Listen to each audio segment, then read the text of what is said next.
बिस्मिल्लाहिर्रहमानिर्रहीम अस्सलामु अलैकुम वरहमतुल्लाहि वबरकातुहू। इस वक्त स्टडी कर रहे हैं हम फिज़िक्स फर्स्ट ईयर है, हमारे पास न्यू बुक है और ये हमारे पास जो यूनिट है इसका 3 है, यानी कि चैप्टर 3 पढ़ रहे हैं और चैप्टर का नाम डायनामिक्स है हमारे पास। और आज जो हम स्टडी करेंगे इसके अंदर लेक्चर के अंदर कवर करेंगे मोमेंटम को और इम्पल्स को। मोमेंटम की एग्जाम्पल्स भी हैं और कुछ ड्राइव करेंगे हम यहाँ पे इसके फार्मूले को, साथ साथ कुछ प्रॉब्लम भी सॉल्व करेंगे इसके अंदर। ठीक है जी। तो ज़्यादा बड़ा टॉपिक नहीं है लेकिन फिर भी चीज़ें काफ़ी सारी आ जाएंगी इसमें। अब जो हम स्टडी कर रहे हैं वो है मोमेंटम। तो मोमेंटम होता क्या है? तो कहता है जब भी कोई ऑब्जेक्ट होता है उसको कोई भी फोर्स हिट करे, जब कोई फोर्स हिट करेगी तो वो एक्सीलरेट करेगा, अपनी डायरेक्शन चेंज करेगा, मूव करेगा और उसमें मोमेंटम क्रिएट हो जाएगा। अब इसमें दो चीज़ें इंपॉर्टेंट होती हैं। एक तो वो जो ऑब्जेक्ट है जिसको आप हिट कर रहे हो, फर्ज करो इंसान पाँव से फुटबॉल को मार रहा है तो क्या होगा, फुटबॉल ही दूर जाएगी। लेकिन क्या होगा, अगर वही आदमी वही उसी का पाँव है, फुटबॉल की बजाय वो दीवार को पाँव मारेगा, दीवार तो आगे नहीं जाएगी लेकिन ज़रूर उसके पाँव को नुकसान होगा। ठीक है। तो ये मास जो है ऑब्जेक्ट का वो बहुत इंपॉर्टेंट हैसियत रखता है।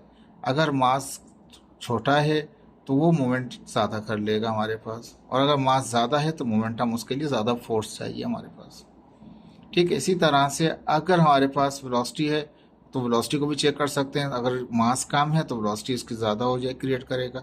ज़्यादा मास है तो वो इतना ज़्यादा एक्सीलरेट करके वेलोसिटी क्रिएट नहीं करेगा। ठीक है। इसको स्टडी करेंगे फिर उसमें ज़्यादा समझ में आएगा आपको। तो यहाँ पे कहता है कि मोमेंटम क्या है हमारे पास है, ये क्वांटिटी ऑफ मोशन है। ठीक है। ये वर्ड को याद रख लीजिएगा, ये एमसीक्यूज में आएगा, अभी तो नहीं आएगा, ये जब एंट्री टेस्ट वगैरह करेंगे उस वक्त आएगा। और जो बच्चे क्या कहते हैं रेगुलर स्टडी नहीं कर रहे हैं और बुक को फॉलो नहीं करेंगे, पेपर तो उनका फर्स्ट ईयर का इंटर का बहुत अच्छा शानदार हो जाएगा, लेकिन उनको फिर प्रॉब्लम हो सकती है। जिन्होंने बुक फॉलो नहीं की हुई है, पूरी बुक नहीं पढ़ी हुई है, उनको प्रॉब्लम होगा उस वक्त जब एंट्री टेस्ट का टाइम आएगा, क्योंकि उस वक्त बुक पढ़ना बहुत मुश्किल हो जाएगा उनके लिए। तो बेहतर है अभी के अभी फर्स्ट ईयर में फर्स्ट ईयर की बुक को फिनिश करें। इसी तरह अगर सेम बुक आपकी अगर इंटर के अंदर आ गई और उसमें भी इतना मटेरियल हुआ तो उसमें बहुत टाइम लगेगा आपको। तो बेहतर है डे का काम डे पे ख़त्म किया जाए। ठीक है। हम स्टार्ट करते हैं, दोबारा से कंटिन्यू करते हैं। मोमेंटम क्या है? तो ये क्या क्वांटिटी ऑफ मोशन है।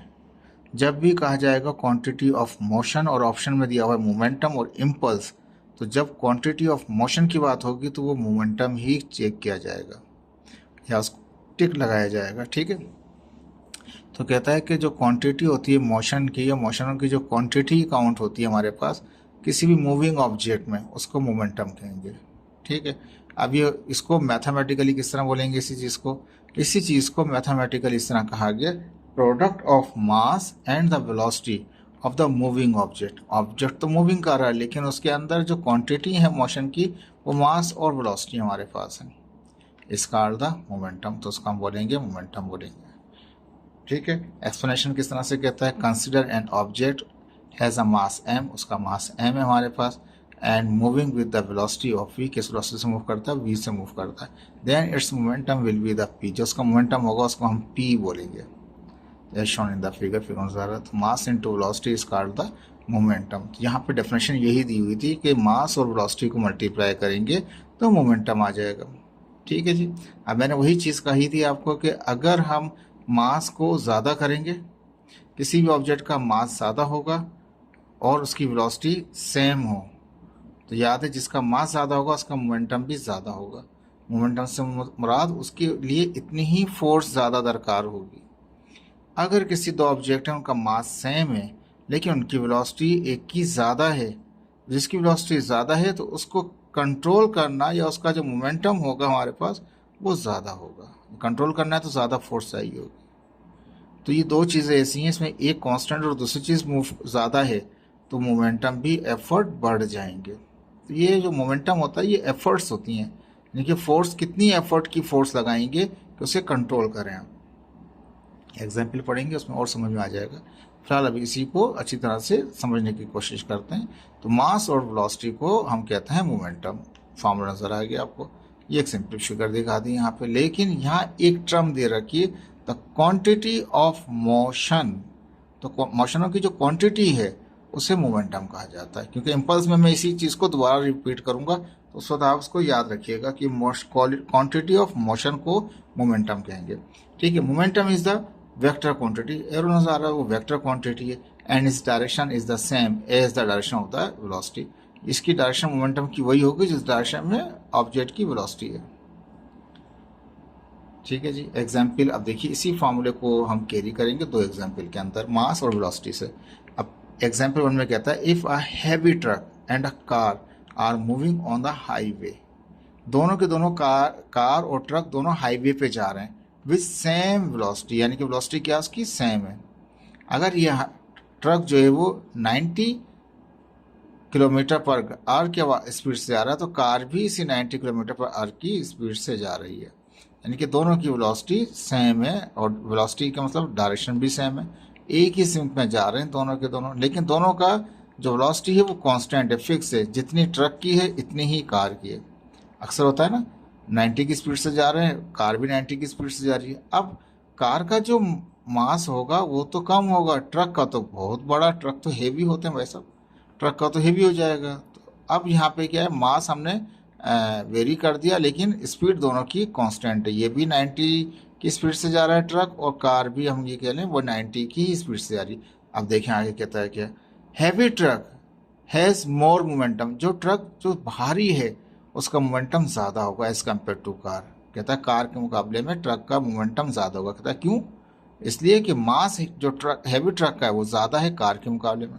Now it is harder to stop और कंट्रोल, अगर आप इस 90 की स्पीड से ट्रक जा रहा है और 90 की स्पीड से कार जा रही है, अब ट्रक का जो मास है वो ज़्यादा है, कार का कम है, दोनों ही ब्रेक लगाते हैं, तो याद रखिए इसको हल्का सा ब्रेक देने पे ये रुक जाएगा, लेकिन उसको हल्का सा ब्रेक देने पे वो नहीं रुकेगा और वो आउट ऑफ कंट्रोल हो जाएगा हमारे पास।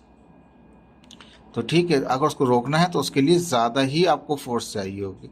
कहता है now it is harder to stop और कंट्रोल, अगर ट्रक को आपको कंट्रोल करना है या स्टॉप करना है वो बहुत हार्डर हो जाएगा, because it's momentum is high, क्यों उसका मास ज़्यादा है तो उसका मोमेंटम भी क्या होगा, ज़्यादा होगा। दोनों की स्पीड सेम थी लेकिन मास में फ़र्क था, मास ट्रक का ज़्यादा था कार का कम था, तो ट्रक का कंट्रोल करने के लिए ज़्यादा एफर्ट करने पड़ेंगे हमें।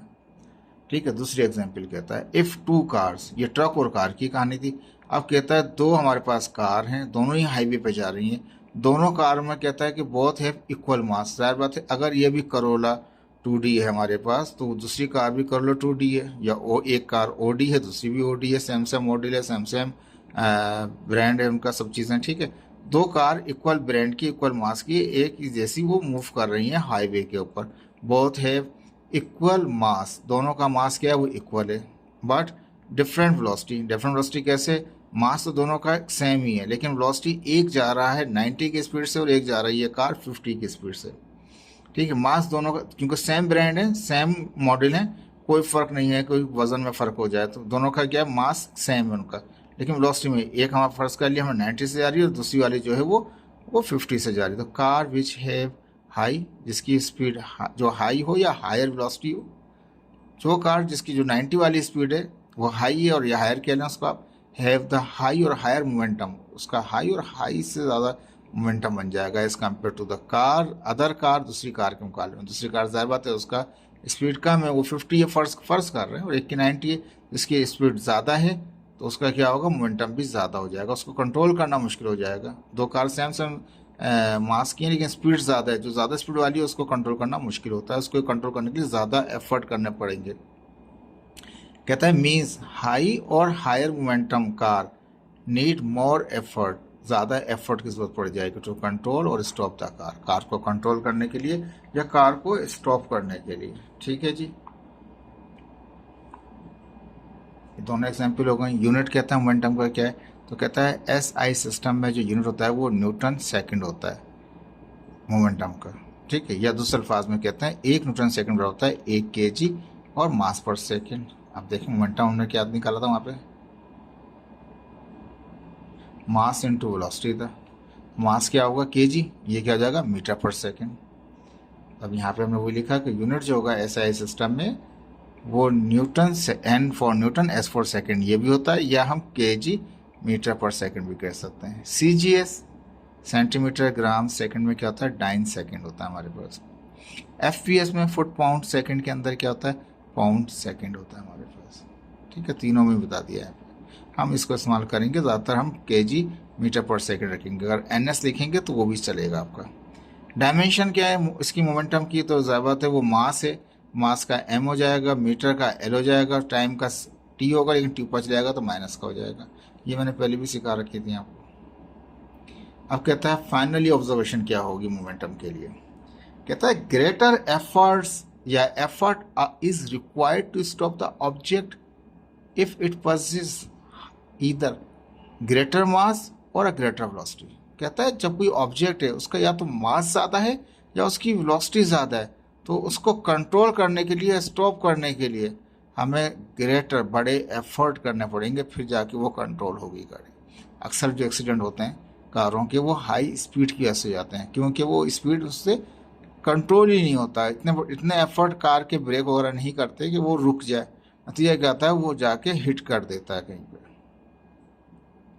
ठीक है, तो ये वेलोसिटी का फैक्टर आपको तो लोग जानते हैं, डेली रूटीन के अंदर ये होता है। एक्सीडेंट ज़्यादातर जो होते हैं मास की वजह से नहीं होते, मास तो उनका अपना ही होता है कारों का, लेकिन एक कार जो वही कार नॉर्मल स्पीड से जा रही है तो वो कंट्रोल करना उसके लिए आसान है। और ट्रैफिक पुलिस वाले लिमिट रखते हैं हाईवे के ऊपर, जी इतनी स्पीड से ज़्यादा स्पीड आप नहीं कर सकते, क्योंकि उसी हिसाब से वो रोड डिज़ाइन किया हुआ होता है। दुनिया में बहुत सारे इस तरह के भी हाईवे जहाँ पे 140 किलोमीटर पर आवर की स्पीड से भी गाड़ी चल सकते हैं हम, और उसमें चाहे गाड़ी हल्का मास हो लेकिन फिर भी गाड़ी चलती है बेहतरीन, क्योंकि उसकी रोड की डिज़ाइन ही इस तरह से होती है। ठीक है, अभी हट जाएंगे टॉपिक से, हम दुनिया में फिर घूमते रहेंगे।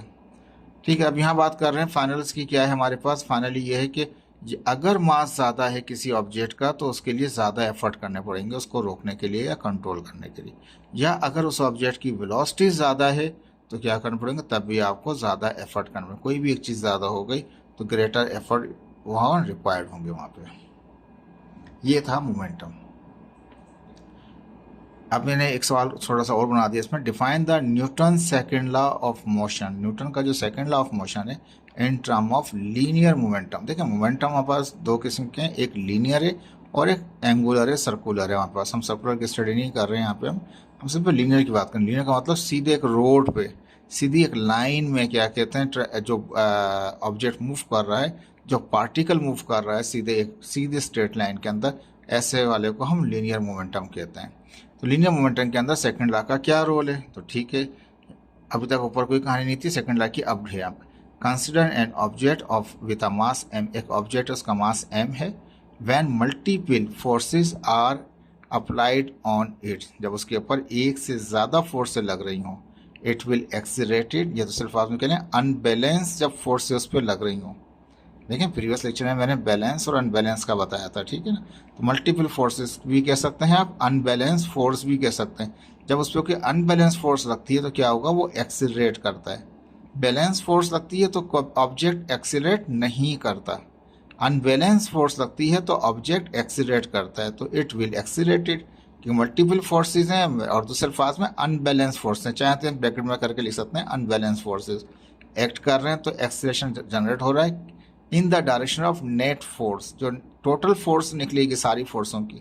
सिंगल फोर्स भी हो सकती है या अनबैलेंस फोर्स सिंगल भी हो सकती है और सबका मजमुआ भी हो सकती है। नेट फोर्स होगी या रिजल्टेंट जो फोर्स होगी उसी डायरेक्शन में एक्सीलरेशन हो रहा है, जिस डायरेक्शन में फोर्स लगाइए उसी में एक्सीलरेट हो रहा है। ठीक है जी, ये तो न्यूटन का लॉ हो गया हमारे पास। लेकिन न्यूटन लॉ के अंदर इस वक्त हम मल्टीपल फोर्सेस की बात कर रहे हैं, या दूसरे अल्फाज में ये कहना है अनबैलेंस फोर्स की। तो ये मल्टीपल के लिए समीशन लगा दिया मैंने, समीशन ऑफ फोर्सेस। तो क्या होगा, मास इंटू एक्सीलरेशन, मास तो उसका वही रहेगा और जितना भी एक्सीलरेट जनरेट हो उसके अंदर किसी भी डायरेक्शन में जाएगा। ठीक है, जिस डायरेक्शन में टोटल रिजल्टेंट फोर्स होगी उसी डायरेक्शन में एक्सीलरेशन होगा।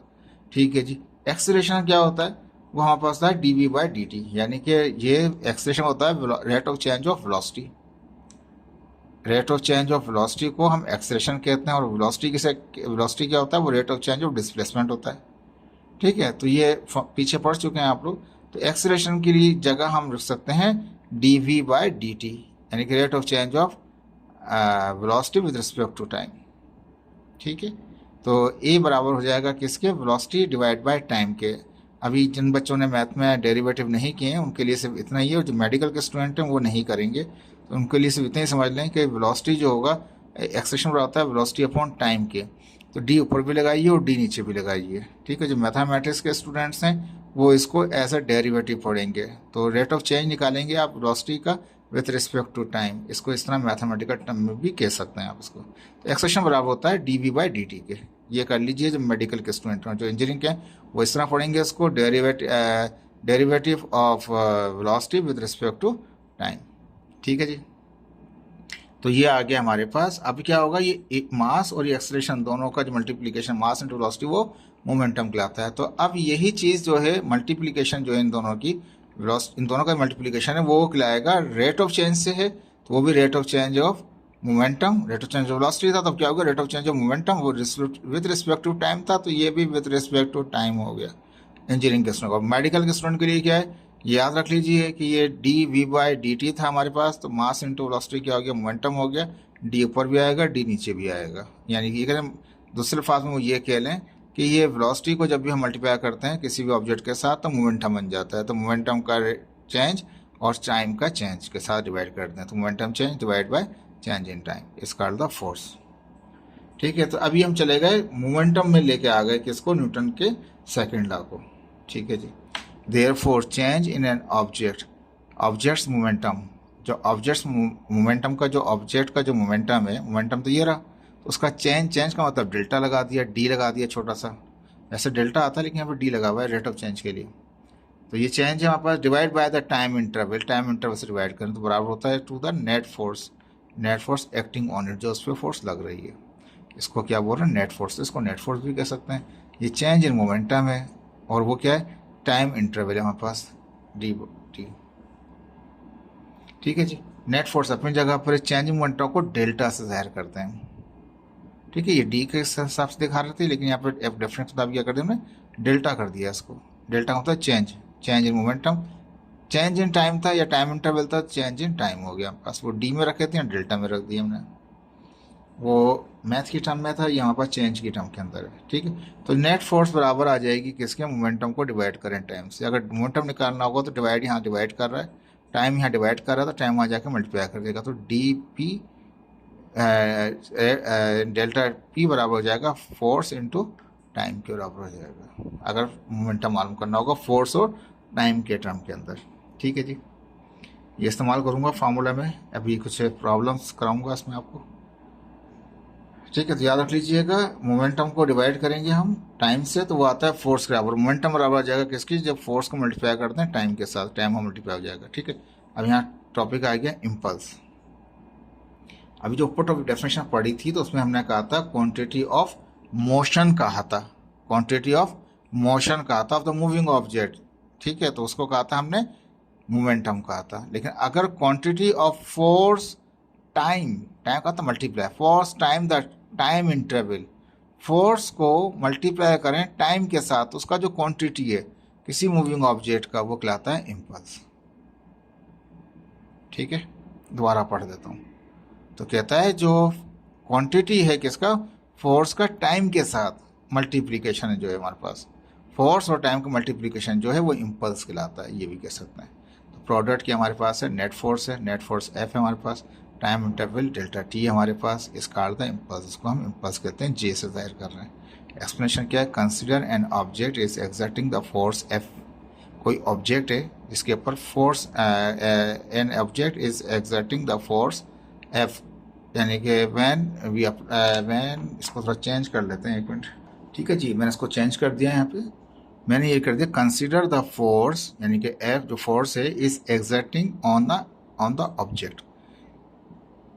कंसिडर कर लिया कि फोर्स एफ जो है वो एक्सर्ट हो रही है किसी ऑब्जेक्ट के ऊपर in the time interval delta T के अंदर। Then impulse of the motion is J, तो उनका इम्पल्स मोशन क्या होगा, वो जे कहलाएगा हमारे पास, यानी कि ये क्या है, जे बराबर हो जाएगा किसके, फोर्स इंटू टाइम के। फोर्स समीशन में दिखा रखा था, फोर्स और टाइम को जो मल्टीप्लाई करेंगे तो वो मोमेंटम आ जाएगा, अभी थोड़ी देर पहले दिखाया था आपको मैंने। तो जे जो है इम्पल्स बराबर आता है किसके, मोमेंटम के, जे बराबर आ गया डेल्टा पी के। Impulse is noted by J से जाहिर करते हैं। यूनिट क्या है इसका, अब ज़्यादा फोर्स का यूनिट क्या, ये मोमेंटम बराबर है फोर्स इंटू टाइम के, तो फोर्स क्या है, न्यूटन है हमारे पास, टाइम सेकंड है तो एन एस आ गया इसका, ये मैंने बड़ा लिखा हुआ है, इसको चाहे तो इसको आसानी के लिए इस तरह लिख दें एन एस, छोटा एस। ठीक है जी, इसको सेव भी कर लेते हैं साथ साथ। ये तो हो गया मोमेंटम। अब देखिए मोमेंटम में क्या आ रहा है कि सॉरी इम्पल्स हो गया। इम्पल्स में मोमेंटम तो वो था जो वो मूव एक्सर्ट कर एफर्ट वाली बात कर रहे थे। अब इम्पल्स में क्या करेंगे हम? इम्पल्स में क्या फोर्स है, यानी कि इसको अभी मोमेंटम को छोड़ दें, आप इससे ही देख लीजिए। यानी कि जो इम्पल्स है वो बराबर है फोर्स इनटू टाइम के। कितनी ज़्यादा आप फोर्स एक्सर्ट करते हैं और कितनी देर तक, कितनी ज़्यादा आप फोर्स एक्सर्ट करते हैं और कितनी देर तक, उसे कहते हैं इम्पल्स। अब एक ऑब्जेक्ट है हमारे पास जो बड़ा है साइज के अंदर, फर्स्ट किया 100 kg का हमारे पास है। अब उस पर फोर्स लगा रहा है कोई आदमी, तो जाहिर बात है वो बहुत देर तक फोर्स लगाएगा उसके अंदर, फिर कहीं जाकर डिस्प्लेसमेंट कराएगा वो। ठीक है, अब क्या होता है, एक दूसरी एग्जांपल ले लेते हैं। एक छोटा सा एक बॉल है, ठीक है, जैसे कि हम गोल्फ में देख रहे होते हैं, उसमें क्या होता है, हिट करता है वो, थोड़ा सा टाइम में वो हिट होता है। जो हिट होने का टाइम है वो टाइम टी कहलाएगा हमारे पास। और जो फोर्स लगा रहे हैं आप उसकी, इन दोनों का जो मल्टीप्लिकेशन है वो इसका इम्पल्स कहलाएगा हमारे पास। ठीक है, बुलेट का भी कहते हैं। जैसे कि कोई फर्ज कर लिया, कोई ऑब्जेक्ट है, जैसे टारगेट होता है हमारे पास, जैसे उसको हिट करते हैं, जैसे ही हिट किया टारगेट को हमने, तो क्या होगा, वो जाके बुलेट उसको हिट करेगा। जैसे उसने हिट किया उसको, फौरन क्या होगा, कितनी टाइम लगा उसको और कितनी उसकी फोर्स थी, वो कहलाएगा उसका इम्पल्स कहलाएगा। इसकी बहुत सारे एग्जाम्पल आ जाएंगे। ठीक है, अभी मैं आपको इसमें बताता हूँ किस तरीके से। लेकिन याद रख लीजिए, मोमेंटम में मास और वेलोसिटी का रिलेशन था। मास ज़्यादा होगा तो तब भी एफर्ट ज़्यादा करने पड़ेंगे, वेलोसिटी ज़्यादा होगी तब भी एफर्ट ज़्यादा करना पड़ेंगे। वो एफर्ट की बात थी, वो कंट्रोल की बात थी। ये इम्पल्स है। इम्पल्स का मतलब ये, जब हिट होती है, जब कोई चलती हुई गाड़ी को कोई दूसरी गाड़ी हिट करती है, किस फोर्स से करती है, लेकिन थोड़ी सी देर के लिए हिट करती है, लेकिन फोर्स ज़्यादा होती है, तबाह हो जाती है दूसरी गाड़ी। कोई बंदा गाड़ी चला रहा है और सो गया, और उसने जाके क्या किया, किसी दीवार में गाड़ी मार दी। अब ज़ाहिर बात है गाड़ी जो हिट हुई उसके अंदर फोर्स ज़्यादा होगी, टाइम कम लगेगा और तबाह हो जाएगी गाड़ी, कम टाइम के अंदर ही वो ख़राब हो जाएगा उसका। वो सब के सब ये जो मिसालें हैं, ये सारे के सारी इम्पल्स मोशन की मिसाल हैं। अभी और दिखाता हूँ आपको, उससे और वाज़ेह क्लियर हो जाएगा। कहता है कि when a tennis ball is hit. अब टेनिस बॉल है, देखिए ये टेनिस बॉल है, ये रैकेट है आपका। अब ये हिट हुआ, अब हिट होके इसने फोर्स लगाई इसके अंदर, कितनी देर तक, जो फोर्स लगाई वो एफ है, और जितना टाइम लिया उसने वो डेल्टा टी यहाँ पर। When a tennis ball is hit by racket, racket से हिट हुआ एक tennis ball, racket exert the force, racket ने उस पर एक फोर्स लगाई on the ball, is F. ठीक है, इन the time delta T time के अंदर। जब ये कह लीजिए कि जैसे हम बॉल ऊपर उठाते हैं और एकदम से उसको रैकेट मारते हैं टेनिस के अंदर, बॉल तो सीधा ऊपर होता है, फोर्स कौन लगाता है, रैकेट लगाता है। यानी कि एक हाथ से हम क्या करते हैं, बॉल को ऊपर फेंकते हैं और दूसरे हाथ से उसको रैकेट, दूसरे हाथ में जो रैकेट होता है उससे हिट करते हैं। तो रैकेट लगाता है फोर्स, तो racket exert the force on the ball. Racket ने जैसी बॉल रैकेट के सामने आई तो रैकेट ने फोर्स लगाई एफ, और जो जितनी देर तक इनका कॉन्टैक्ट रहा, जब हिट हुआ, वो टाइम डेल्टा टी था। Then impulse of the force is J, जो इस वक्त इस फोर्स के, रैकेट ने जो फोर्स लगाई किसके ऊपर, बॉल के ऊपर, तो वो इम्पल्स जो रिएक्शन होगा वो जे होगा, जो इस बॉल पे लगेगा as shown in the figure. वो क्या होगा, J is equal to force into कितनी फोर्स लगाए और कितनी देर तक वो इन कांटेक्ट रहे। क्लियर है? देखिए यहाँ पे अभी सेल्फ असेसमेंट में दे रखा था कि an object with initial momentum of 50 kg metre per second. तो इनिशियल मोमेंटम जो है उसको पी आई से जाहिर कर रहा हूँ। मोमेंटम को पी कहते हैं, इनिशियल वाले के लिए मैंने आई लगा दिया। कितना, 50 kg मीटर पर सेकेंड। ठीक है, एन इम्पल्स ऑफ कितना, जो इम्पल्स है यानी कि इम्पल्स को जे 100 न्यूटन सेकेंड है हमारे पास।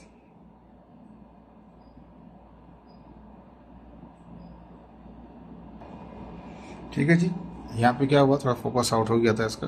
तो जो हमारे पास इनिशियल मोमेंटम है उसको हम पी आई कह रहे हैं, वो कितना है, 50 kg मीटर पर सेकेंड है। और इम्पल्स जो था हमारे पास कितना था, वो 100 न्यूटन सेकेंड था।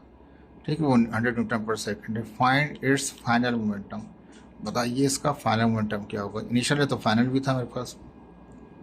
जो इम्पल्स था वो न्यूटन सेकंड में था हमारे पास, वो जे दे रखा था हमने। ठीक है, तो जे बराबर होता है change in momentum delta P. Delta P क्या होता है? Final momentum minus initial momentum. ठीक है जी। जे कितना है? जे 100 है हमारे पास। फाइनल आपको मालूम करना है, इनिशियल कितना है? वो 50 है, माइनस है तो माइनस है। ये माइनस का वहाँ जाके हो जाएगा प्लस का हो जाएगा, तो कितना हो जाएगा टोटल? वो हो जाएगा 150 न्यूटन सेकंड भी कह सकते हैं उसको हमारे पास। ठीक है, और केजी मीटर पर सेकंड भी कह सकते हैं उसको। ये आंसर आ गया आपका। ठीक है जी। इसके बाद दूसरा इसका एग्जांपल दिया था, कहता है Gulf curve exert an average force 800 Newton on a Gulf ball. एक जो गुल्फ खेल रहे होते हैं उसमें एक बॉल को हिट करते हैं हम, कितनी फोर्स से कर रहा है वो कहता है 800 न्यूटन की फोर्स से हिट करता है। कितनी देर तक वो हिट होता है? यानी कि एक बॉल होती है हमारे पास, उस बॉल को आके हिट करते हैं तो वो फिर बॉल उड़ती हुई जाती है हमारे पास। तो बॉल का और इनका जो हिट होता है हमारे पास, वो टाइम कितना था? 0.2 था हमारे पास। और जो फोर्स लगाई उसके ऊपर, बॉल के ऊपर, वो 800 न्यूटन थी। If the initial velocity of the ball is 40 metre per second, initially उसकी वेलोसिटी कितनी थी? वो 40 मीटर पर सेकेंड थी। फाइनल कितनी हो गई? 60 metre per second. What is the impulse force by the impulse experience by the force? Impulse का क्या असर हुआ बॉल के ऊपर? अब फोर्स कितनी दे रहा है? वो 800 न्यूटन है। जो टाइम था उसका, टाइम इंटरवल वो 0.2, यानी कि कितनी इतनी 800 न्यूटन की फोर्स से जो हिट किया बॉल को, तो कितनी देर तक वो हिट हुआ? वो 0.02 सेकेंड तक बॉल और वो जो कर्व था वो आपस में क्या हुआ? कांटेक्ट में रहे इतनी देर तक। इनिशियल वेलोसिटी उसकी, इनिशियली उसने कितना लिया? 40 लिया, बाद में जाके वो 60 हो गया। इससे हमें कोई गर्ज ही नहीं है अभी यहाँ पे, क्योंकि फोर्स दिया है, टाइम दिया हुआ है। तो क्या मालूम कर रहा है? इम्पल्स मालूम कर रहा है। इम्पल्स का फॉर्म होता है force into change in time, time interval के लिए। फोर्स कितनी हमारे पास है? फोर्स हमारे पास है 800 है हमारे पास। देख लीजिए ऊपर अभी दे रखी है आपको, फोर्स आपको 800 न्यूटन थी, जो टाइम 0.02 था। मल्टीप्लाई कर लें, वो आपका आ जाएगा इम्पल्स आ जाएगा, सिंपल से। हाँ, अगर फर्ज कर लें इसी प्रॉब्लम के अंदर फोर्स की जगह पे आपको चेंज कर दे, कहे कि उसका मास जो है बॉल का इतना है, कुछ मास दे दे हमारे पास, तो फिर अब ये फार्मूला हम इस्तेमाल नहीं कर सकते, क्योंकि इसमें तो फोर्स चाहिए था। तो आपको फोर्स निकालना पड़ेगा अलग से, या फिर आप मोमेंटम के ज़रिए से कर लीजिए, क्योंकि ये डेटा फिर मोमेंटम में काम आ जाएगा। अगर मास होगा तो mass into velocity is initial momentum, mass तो सेम ही रहेगा, इनिशियल वेलोसिटी या फाइनल वेलोसिटी हो बॉल की। ठीक है ना? तो बॉल की इनिशियल या फाइनल से फर्क नहीं पड़ेगा, मास सेम रहेगा उसका। तो ये जो मास तो सेम रहेगा, वेलोसिटी चेंज होगी तो कोई फर्क नहीं पड़ेगा, क्योंकि मल्टीप्लाई उसको करेंगे मास से। Momentum initial momentum, final momentum, change in momentum, तो फिर इस फार्मूले से नहीं करेंगे। फिर आप अगर इसकी जगह मास होता है, फोर्स नहीं होती, तो फिर आप चेंज इन मोमेंटम से करते हैं इसको। देखिए बात समझ रहे हैं मेरी? मैं ये कह रहा हूँ इम्पल्स मालूम करने के लिए कह रहा है, टाइम दे रहा है आपको, फोर्स भी दे रहा है। फोर्स और टाइम को मल्टीप्लाई करते हैं तो वो इम्पल्स निकल जाता है हमारे पास।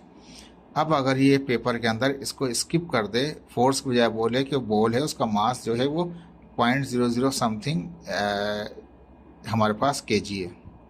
ठीक है, जो उसका केजी के अंदर करके मास दे दे आपको, और वेलोसिटी बेशक ये रखे आपके लिए वो। ठीक है, टाइम भी वही रखे आप, लेकिन टाइम का फिर इस्तेमाल, जिस तरह टाइम इस्तेमाल नहीं, जैसे वेलोसिटी इस्तेमाल नहीं हुई, फिर टाइम इस्तेमाल नहीं करेंगे, फिर चेंज इन मोमेंटम से करेंगे। तो जे बराबर होगा, जे बराबर हो जाएगा चेंज इन डेल्टा पी की, यानी final momentum minus initial momentum.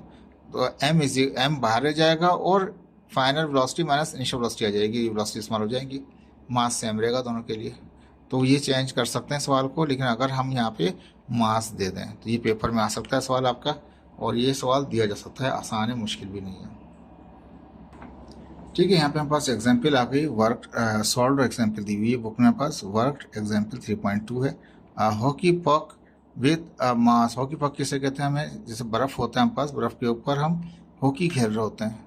ठीक है, तो स्लाइडिंग करते हुए जाते हैं, और गेम इस तरह हॉकी खेली जाती है, लेकिन वो बर्फ़ पे खेली जाती है, घास पे नहीं खेली जाती नॉर्मल तरीके से, आस्ट्रो टर्फ पे नहीं खेली जाती है हमारे पास। ये बर्फ़ वाली को उसको हॉकी पक कहा जाता है। With a mass of 0.2 kg, उसका मास कितना है? 0.2 kg है जो उसका बॉल होती है। ठीक है, इस स्लाइडिंग ऑन द आइस, वो स्लाइड कर रही होती है किसके ऊपर? आइस पे। एट अ वेलोसिटी ऑफ कितनी? 10 मीटर पर सेकेंड। कितनी स्पीड से वो चल रही होती है जो पक होता है हमारे पास? वो वो 0.2 kg का होता है, 10 मीटर पर सेकेंड से वो मूव कर रहा होता है। It collide with the wall, जब उसने हिट किया, हिट करने के बाद वो दीवार से टकराता है, फिर वो कोलाइड वापस बैक आता है। It collide with the wall and bounce back, टकरा के वापस आ गया। अब ये तो वेलोसिटी हो गई उसकी जाने वाली, ठीक है, और फिर टकरा के वापस आएगी तो वेलोसिटी की डायरेक्शन हो जाएगी चेंज। हमारे पास बाउंस बैक कह रहा है तो वेलोसिटी की डायरेक्शन चेंज होगी, तो उसमें माइनस इस्तेमाल करना पड़ेगा। With a velocity of -8 metre per second, उसने दे रखा है, नहीं देता तब भी आप उसको 8 मीटर पर सेकेंड को माइनस इस्तेमाल करते हैं, क्योंकि वो बाउंस बैक था।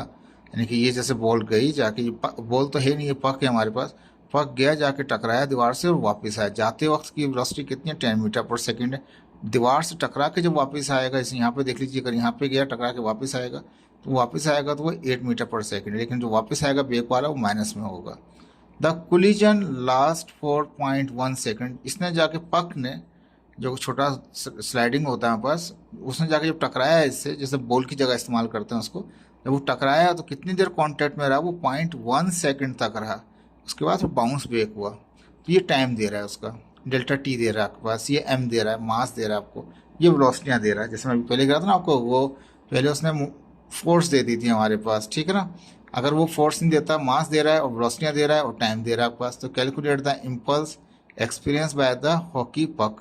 हॉकी पक जो था छोटा, और जो वो था जो जैसे कि आप कैरम खेलते हैं, जो इसमें हिट कर रहे होते हैं, उसको पक कहा जाता है। तो कहता है कि उसका कहता है कि उसने कितना इम्पल्स लिया जब दीवार से टकराया, and change in the momentum, और उसके मोमेंटम में क्या चेंजिंग आई। टकराने से पहले का मोमेंटम अलग है, बात का अलग है। जाहिर बात है फाइनल में से इनिशियल निकाल देंगे मोमेंटम, तो वो निकल आएगा आपके पास चेंज इन मोमेंटम। तो पहले हम मोमेंटम मालूम करेंगे, बाद में इम्पल्स मालूम करेंगे।